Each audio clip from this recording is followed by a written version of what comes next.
12월 9일 금요일입니다. 오늘은 누가복음 4장 1절부터 마지막 44절까지 말씀입니다. 광야로 내동댕이 쳐지신 예수님, 광야로 내동댕이 쳐지신 예수님, 이런 제목입니다. 오늘 누가복음 4장은 예수님께서 광야에서 마귀에게 시험을 받으시는 장면과 또 회당에 들어가서 동네 사람들을 가르치시고 또 그들에게 배척당하기도 하시고 귀신을 쫓아내시며 사람들을 치유하시는 그런 장면들이 나오죠. 특별히 1절부터 13절까지 해서는 성령께서 예수님을 광야로 내모르셔서 그리고 그 광야에서 40일을 금식하시면서 마귀에게 시험을 받으시는 장면이 나와요.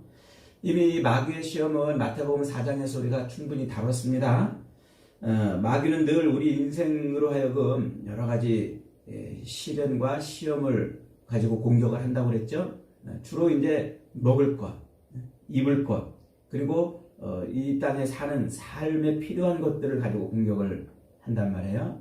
그래서 마귀는 우리를 그런 걸 가지고 늘 하나님을 떠나게 하고 하나님 없이 살게 하고 하나님을 배반하게 하려고 하는 겁니다. 오늘 본문은 이 누가는 그 시험의 내용보다는 그 시험이 왜 임했느냐, 그 마귀의 시험과 유혹이 왜 임했느냐, 여기에 초점을 맞추고 있습니다. 어제 우리가 읽은 본문에서 예수님이 세례 요한에게 세례를 받았죠. 예수님이 세례를 받으시자 하늘이 열리고 하늘에서 소리가 내려옵니다. 너는 내 사랑하는 아들이라, 내가 너를 기뻐하리라. 예수님이 세례를 받으시자 하늘문이 열리고 하나님께서 예수님의 신분을 확인시켜 줍니다. 하나님의 아들이라는 신분을. 그리고 예수님이 이 땅에서 무엇을 하며 살아야 되는지 사명을 깨닫게 하신다고 그랬죠. 이게 예수님이 세례를 받으시는 이유라고 그랬습니다. 그래서 예수님께서 세례 요한에게 세례를 받고 하나님의 아들로서 자기 신분을 세상에 드러내고 죄인들을 위해서 자기 목숨을 버려 하나님의 일을 감당하는 그런 사명이 있는 존재인 것을 세례를 통해서 드러내셨습니다. 그러자 어떤 일이 벌어졌습니까? 오늘 본문의 1절에서 성령께서 예수님을 어떻게 했다고요? 광야로 내모르셨다 그랬어요. 1절에 보니까 예수께서 성령의 충만함을 입어 요단강에서 돌아오사 광야에서 40일 동안 성령에게 이끌리시며 마귀에게 시험을 받더라. 예수님이 세례를 받으시고 하나님의 아들이신 신분을 세상에 드러내시고 그리고 하나님께서 죄인들을 구원하시기 위해서 이 땅에 보내셨다는 그 사실을 공포하고 공개하자 어떤 일이 벌어졌다고요? 성령께서 예수님을 광야로 내모르셨다 그랬습니다.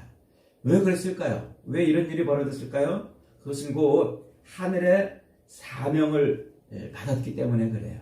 하늘의 사명을 받으면 이 시련과 시험이 몰려오게 됩니다.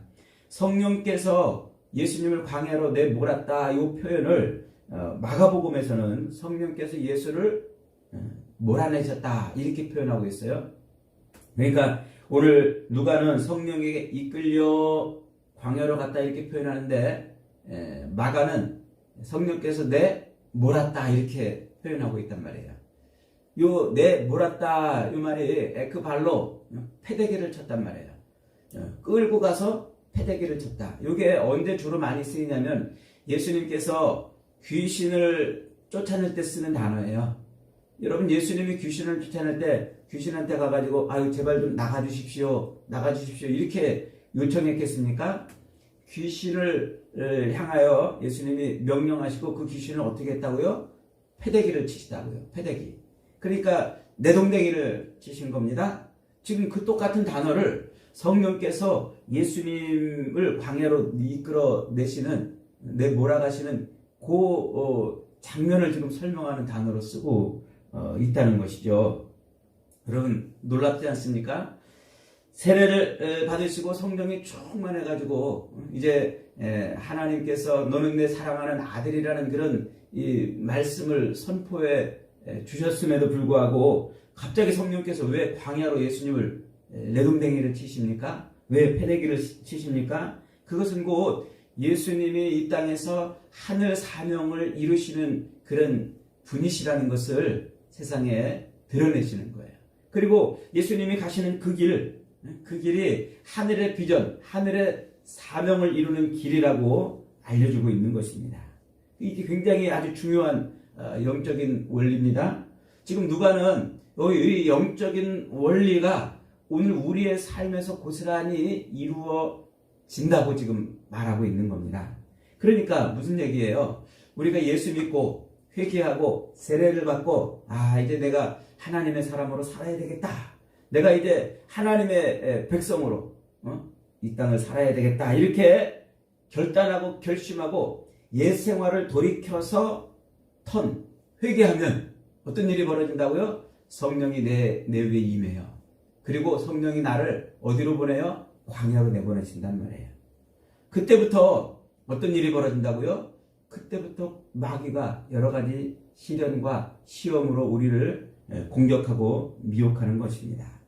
곧 이 땅에서 하나님의 자녀로 살기를 결단하고 이 땅에서 예수 믿고 그렇게 하늘 사명을 이루는 인생으로 살기를 작정한 순간 그때 마귀가 우리를 하나님 없이 살게 하고 하나님과 상관없이 하나님을 배반하며 살도록 시련과 시험을 몰아친다는 것입니다. 그러니까 예수 믿고 이 땅에서 사는 것은 곧 이 세상에서 잘 먹고 잘 살고 평안하게 살고 이 땅에서 그저 누릴 것 누리며 사는 것이 그것이 인생이 아니라고 가르쳐 주는 거예요. 이 땅에 있는 이 짧은 인생 동안 우리가 하나님을 만나고 예수 그리스도를 나의 구주로 영접하고 하나님의 백성으로 살기를 결단하면 그때 본격적으로 우리 인생이 그렇게 살 수 있도록 하늘 비전을 이루며 살 수 있도록 하나님께서 끌고 가시는 거란 말입니다. 하나님이 우리를 하나님의 사람으로 훈련시키고 그리고 하나님의 뜻을 이루는 하늘 비전을 이루는 그런 인생이 되게 하시려고 광야로 내동댕이를 치시는 거예요. 그러면 광야로 내동댕이 쳐진 인생을 마귀가 얼른 쫓아와가지고 이런저런 시험을 해보는 겁니다. 이런저런 무기를 가지고 공격을 하죠. 공격은 시련이고 또 이런저런 또 무기를 가지고 우리를 또 시험해요. 유혹합니다. 유혹은 시험입니다. 그러니까 시련과 유혹을 우리에게 던지는 것이죠. 그래서 때때로 우리가 이 땅을 살면서 큰 질병을 만나기도 하고 또 가정의 크고 작은 여러 가지 어려운 일들, 또 물질에 돈으로 인한 시험에 또 빠지기도 하죠. 사람들에게 배반을 당하기도 하고 황당한 사고가 일어나기도 하고 자식이 원수가 되기도 하고 평생 같이 그렇게 사랑하며 살겠다고 하는 아내가 혹은 남편이 왼수가 되기도 합니다. 이 마귀가 그렇게 수많은 공격, 시련과 수많은 유혹, 시험으로 우리를 그렇게 흔들어 놓는 거예요. 그래서 돈의 유혹도 받고 또 쾌락과 욕망의 유혹도 받기도 하고 때로는 질병과 혹은 또 물질과 이런저런 사고로 큰 어려움을 당하게 되는 것이죠. 그렇게 해가지고 어떻게 한다고요? 그런 걸 통해서 하나님이 없다고 생각하게 하고 하나님을 떠나게 하고 내가 예수 믿고 정말 하나님의 사람으로 온전히 살아보고자 하는데 이게 웬일이냐? 이러면서 절망하고 좌절하게 하는 거예요. 그래서 그 시련, 이 광야에 내동댕이 쳐서 마귀의 유혹과 시험을 받으면 사람들이 어리둥절하는 겁니다. 세상 쾌락 다 버리고 세례받고 예수님 잘 믿기로 결심했는데 되레 잘 먹고 잘 살고 평안한 게 아니라 더 고난과 시련의 삶을 사니까 그래서 원망하고 불평의 길로 돌아서고 탄식하고 절망하고 좌절하고 하나님이 없다고 생각을 하는 것이죠. 여러분, 이때가 중요해요.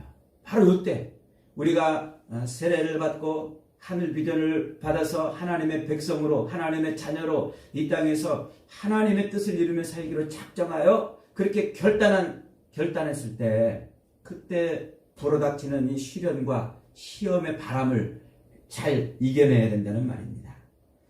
우리가 예수 믿고 세례받고 믿음으로 잘 살기로 작정했는데 인생이 안 풀리고 꼬이고 힘든 일이 겹치는 그런 이유는 우리에게 하늘 비전이 임했기 때문에 그런 거예요. 하늘의 사명이 임했기 때문에 그런 겁니다. 드디어 하나님께서 내 인생을 어떻게 하시려고? 내 인생에 복을 주시려고, 내 인생을 하나님의 사람으로 쓰시려고 그렇게 훈련을 시키시는 것이죠. 이 땅에서 겨우 먹을 것, 마실 것, 입을 것 때문에 가슴을 졸이고 애가 달아 그것 때문에 전전긍긍하며 살다가 우리 인생을 끝내도록 하시려는 게 아니라 이 땅에 사는 동안에 하늘의 뜻을 이루는 인생으로 우리를 그렇게 만들어 주시려고 하시는 겁니다. 그래서 여러분, 예수 믿고 세례받고 하나님의 백성으로 살기를 결단하면요, 그때 하나님이 우리에게 복을 주시는 사인이 나타나요. 그 사인이 뭡니까? 그게 바로 시련과 시험입니다. 그 시련과 시험, 마귀를 통해서 주는 그 시련과 그 시험들은 우리를 좌절시키고 절망시키고 하나님에게서 떠나게 만들고 하나님 없이 살게 만들려는 것이 아니라 도리어 더욱더 하나님께 붙어있게 만들려고 하는 그런 것이라는 거죠. 그래서 우리 인생에 하나님은 더욱더 하나님을 붙들게 하고 그 시련의 광풍과 그 시험의 유혹들을 인해서 더욱더 하나님 앞에 매달리고 더욱더 하나님 앞에 엎드려 그렇게 살게 만드시는 겁니다. 그걸 통해서 하나님은 드디어 우리 인생에 복을 주시는 겁니다. 여러분, 그래서 이 시련과 시험은 하나님에게서 멀어지게 하는 이유가 아니라 오히려 하나님 앞에 무릎 꿇게 하는 수단과 방법이 되는 거예요. 여러분 혹시 야구 좋아하십니까? 야구 선수들이 이제 야구를 할 때 공을 던지는 사람을 뭐라고 불러요? 그렇죠. 투수예요. 투수. 공을 받는 사람을요? 포수라고 합니다. 그런데 여러분 잘 보셨는지 모르겠습니다만 이 공을 던지는 투수가 공을 받는 포수에게 느닷없이 공을 던집니까? 아니지요. 딱 서가지고 고개를 끄덕끄덕 덜레덜레 모자도 벗었다 써보기도 하고 어깨도 이렇게 만져보고 그러다가 공을 던지는 겁니다. 냈다 던지는 게 아니라 사인을 먼저 보내고 던지는 겁니다. 내가 공을 높이 보내겠다 혹은 낮이 던지겠다. 공을 어떻게 보내겠다. 그러면 포수가 그 사인을 보고서 공이 빠른 공이 올 것이다. 높은 공이 올 것이다. 낮은 공이 올 것이다 하고 대비를 하고 거기에 맞춰서 공을 잡는 겁니다. 마찬가지예요. 하나님이 우리 인생을 쓰시고 하나님이 우리 인생에 복을 주시고 하나님의 사람으로 이 땅을 살아갈 수 있도록 그렇게 복을 주실 때는 미리 뭘 보내신다고요? 사인을 보내시는 겁니다. 드디어 네 인생을 내가 쓰기로 작정했노라. 네 인생을 내가 훈련시켜서 정말 내 뜻을 이루는 하늘 비전을 이루는 인생으로 내가 삼겠노라 해서 사인을 보내는 거예요. 그 사인이 뭘로 나타난다고요? 마귀의 시련과 시험으로 우리에게 나타난다고 하는 것입니다. 하나님은 결코 우리에게 느닷없이 복을 주시고 아무 사인 없이 은혜를 주시지 않습니다. 미리 사인을 보내요.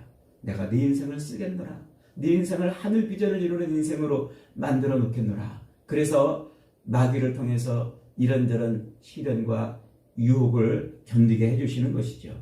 그래서 이 어려운 말로 시련은 위장된 축복이다 이렇게 말합니다. 한번 따라해 보십시다. 시련은 위장된 축복이다. 그렇습니다. 하나님께서 우리 인생을 드디어 쓰시기로 작정하셨다는 거예요. 여러분, 지금 여러분의 삶에 시험이 있습니까? 염려하지 마십시오. 오히려 기뻐하십시오. 여러분 인생이 드디어 하늘 비전으로 채워진 까닭입니다. 여러분 삶에 여러 가지 어려움들이 있고 시련이 있고 유혹들이 있습니까? 자꾸 하나님에게서 떠나가고 만드는, 하나님을 잊어버리게 만들고 하나님 없이 살게 만들려는 그런 일들이 자꾸 벌어집니까? 여러분 감사하십시오. 찬송하십시오. 드디어 하나님의 사명을 이루는 인생으로, 인생의 길로 여러분이 들어간 것입니다. 여러분 인생에 하나님께서 은혜를 주시고 복을 주시고 하나님의 뜻을 이루는 인생으로 여러분을 끌고 가고 싶으신 겁니다. 하나님은 아무 이유 없이 또 아무 뜻 없이 느닷없이 우리에게 이런저런 시련과 시험을 당하지 않게 하십니다. 이것을 경험을 하고 이것을 통해서, 이 과정을 통해서, 이 훈련을 통해서 거뜬히 하나님의 일을 이루는 인생으로 만들어 놓으시는 거예요. 그게 뭡니까? 그게 십자가의 길이라 이렇게 말하고 있는 거예요. 그래서 예수님이 이렇게 말씀하시잖아요. 아무든지 나를 따라오려거든 자기를 부인하고 자기 십자가를 지고 쫓을 것이니라. 여러분, 자기를 부인한다는 게 뭐예요? 자기를 부인한다는 것은 이 땅에서 자기의 육신의 욕망과 욕심과 정욕을 채우려고 애쓰고 수고하며 살지 말라는 거예요. 하나님의 뜻을 이루는 인생을 살으라는 거죠. 그래서 자기 십자가를 짊어지라는 거예요. 자기 십자가가 뭐라고 그랬습니까? 이것이 무슨 질병이 자기 십자가요, 혹은 물질의 고난이 자기 십자가요, 혹은 자식이나 혹은 가족이나 혹은 이런저런 삶에서 겪는 이런 어려움들, 이런 것들이 자기 십자가가 아닙니다. 그것은 인생의 짐이라고 그러는 거예요. 그 십자가가 아닙니다. 십자가는 내가 죽어 너를 살리는 그 길을 가신 주님이 가셨던 바로 그 길, 내가 죽어 너를 살리는 그 삶을 사는 게 십자가의 삶입니다. 여러분, 어려움이 있고 시련이 있고 환난이 있고 풍파가 있다면 그것 때문에 좌절하지 마세요. 그것 때문에 절망하지 마세요. 지금 드디어 하나님이 여러분의 인생을 만지기 시작하는 거예요. 여러분의 인생에 복을 주기 시작하는 겁니다. 여러분의 인생을 통해서 하나님이 하늘 비전을 이루시려고 지금 일을 시작하고 있는 겁니다. 이렇게 예수님께서 드디어 성령에 붙들려서 성령이 광야로 내동댕이를 치셔서 광야에서 금식하시면서 마귀의 시험을 받습니다. 예수님이 어떻게 하셨어요? 거기에 져서 무릎 꿇은 게 아니라 거뜬히 그것을 이겨냈습니다. 그렇게 이겨내신 다음에 안식일에 회당에 들어가서 자신이 이 땅에 오신 목적을 드디어 선포를 하죠. 18절 말씀입니다. 주의 성령이 내게 임하셨으니 이는 가난한 자에게 복음을 전하게 하시려고 내게 기름을 부으시고 나를 보내사 포로된 자에게 자유를, 눈먼 자에게 다시 보게 함을 전파하며 눌린 자를 자유롭게 하고 주의 은혜의 해를 전파하게 하려 하심이라. 이사야 선지자의 이 메시아 예언 구절을 인용해서 지금 자기 비전을 그렇게 선포하고 있는 겁니다. 이걸 사람들이 못 알아들을까봐 누가는 다시 한번 오늘 본문 끝자락에 이 말씀을 해석해서 이렇게 적어놨어요. 43절에 보니까 예수께서 이르시되 내가 다른 동네에서도 하나님의 나라 복음을 전하여야 하리니 나는 이 일을 위해서 보내심을 받았느니라 하시고, 예수님이 이 땅에 오신 목적, 그 사명이 무엇인가를 밝혀주는 거죠. 그래서 그것을 이루는 인생의 길을 드디어 들어섰다는 것입니다. 예수님의 이 광야 시험은 이 출애굽 사건을 배경으로 하고 있지요. 애굽에서 종노릇하며 살던 이스라엘 백성들을 하나님께서 구원해 주셨어요. 그런데 가나안 땅으로 바로 들어가게 하지 아니하시고 광야를 통과하게 하십니다. 다짜고짜 광야로 나선 백성들은 어떻게 합니까? 수많은 시련을 당하죠. 또 유혹을 당합니다. 나이가 많은 어른들은 어른들대로 시련을 당하고 애들은 애들대로 고생의 길을 하루하루 걷습니다. 주부들은 주부들대로, 장정들은 장정들대로, 가축들은 가축들대로 그 광야에 쏟아져 나와서 걸어가는 그 길이 얼마나 힘들고 시련의 연속이었겠습니까? 타는 목마름도 있고 배고픔도 있고 추위와 더위도 있고 많은 원수의 공격들도 있었을 것입니다. 이 광야의 길 자체가 시련이고 시험이었습니다. 그래서 이 광야에서 백성들이 그러잖아요. 야 모세야, 우리가 애굽에 있을 때는 그래도 먹을 것 좀 먹었고 이렇게 어려움을 당치 않았는데 우리를 여기다 말려 죽이려고 그러느냐? 우리를 다시 애굽으로 돌아가게 해다오. 그렇게 요구하고 그러지 않습니까? 하나님이 주신 땅에서 하나님을 예배하는 백성이 되자며 그렇게 종되었던 땅에서 설레는 마음으로 진보다리를 짊어지고 그런 마음으로 나와서 출애굽 행렬에 동참했던 이 백성들은 어느 틈엔가 이 광야에서 원망하고 불평하고 탄식하는 그런 인생들로 바뀌었습니다. 또 이런저런 우상을 만들어서 그것을 하나님 대신 섬기기도 했고 또 욕망을 참지 못하고 이방 여인들과 또 가늠하는 이런 일들을 행하게 되죠. 결국 일주일이면 갈 수 있는 그 길을 40년이나 걸려서 헤매고 그렇게 방황을 하게 됩니다. 결국 애굽에서 나온 그 1세대는 그 광야에 자기 뼈를 다 묻을 수밖에 없었던 것이죠. 이 출애굽 광야 이야기는 무엇을 상징합니까? 이 모세의 율법을 대표하는 겁니다. 결국 율법 아래 있던 자들은 이 시험을 이기지 못하고 다 실패했다는 것이죠. 그러나 예수 그리스도는 이 광야의 시험에서 승리를 하셨어요. 지금 이 본문에 누가가 외치고 싶은 것은 바로 그거예요. 모세는 실패했으나 예수님은 성공했다는 거죠. 모세의 뒤를 이어 이스라엘을 가나안 땅에 이끌고 들어간 장군이 누굽니까? 여호수아 장군이죠. 여호수아. 모세는 실패했는데 여호수아는 백성들을 끌고 광야로 들어갔습니다. 이 여호수아가 헬란말로 예수라고 발음이 됩니다. 지금 이 누가가 바로 이 여호수아가 가나안 땅에 백성들을 들여보낸 여호수아처럼 예수께서 우리를 하나님 나라에 들여보내실 것이라고 이렇게 말씀하고 있는 것입니다.